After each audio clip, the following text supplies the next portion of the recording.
దేశం యావత్తు ఈనాడు స్వాతంత్ర ఉత్సవాల్లో భాగంగా మన భారత ప్రభుత్వం పిలుపు మేరకు ముఖ్యంగా ప్రధాని నరేంద్ర గారి ఆలోచనలు పంచుకుంటూ దేశం యావత్తు స్వతంత్రత దినోత్సవ సంబరాలను జరుపుకుంటున్న సందర్భంలో ధర్మవరం పట్టణంలో విద్యార్థుల యొక్క సహకారంతో వీళ్ళందరూ ఈరోజు చేసేటువంటి ర్యాలీలో భాగంగా మనం ఘర్ ఘర్ తిరంగా అనేటువంటి కార్యక్రమాన్ని మనం ప్రపంచవ్యాప్తంగా మన యొక్క ఆలోచనలు తెలియజేసే కోసం, భారతదేశం యొక్క స్వాతంత్రత విలువలను మనం తెలియజేసే కోసం, స్వాతంత్రత ఫలాలను మనం అందరూ కూడా సమానంగా పంచుకోవాలనేటువంటి సద్భావనతో, రాజ్యాంగ విలువలతో ఈనాడు చేస్తున్నటువంటి కార్యక్రమానికి మనం అందరూ కూడా మద్దతు ఇచ్చి భారతదేశంలోనే ఉన్నతమైనటువంటి భావాలు కలిగినటువంటి ఒక సంప్రదాయం ఉన్నటువంటి ఈ ఆలోచనను ప్రపంచవ్యాప్తంగా తెలియజేయాలి అనేటువంటి ఆలోచనతోనే ఈ కార్యక్రమాన్ని నిర్వహిస్తున్నటువంటి మన మంత్రి గారి ఆలోచనలతో ముఖ్యంగా మన అందరూ కూడా ప్రజల యొక్క ఆలోచనలు సరైనటువంటి విధానంలో ఉన్నాయనేటువంటి విధానాన్ని మనం ఈ సందర్భంగా తెలియజేస్తున్నాం.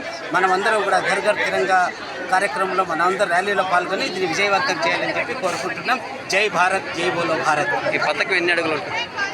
ఇది 20 మీటర్లు ఈ జెండా ఉంది. మనకు 60 అడుగులుగా చెప్పుకోవచ్చు. చాలా అప్పటికప్పుడు మనం ఆలోచన చేసి ఉన్నట్టుండి ఆ జెండాను రూపొందించడం జరిగింది.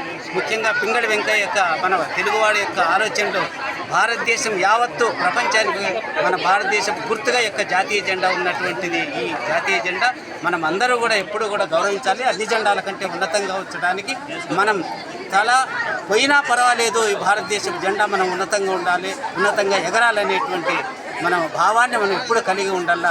భారతదేశ ప్రజలందరినీ కూడా కాపాడుకోవాలా.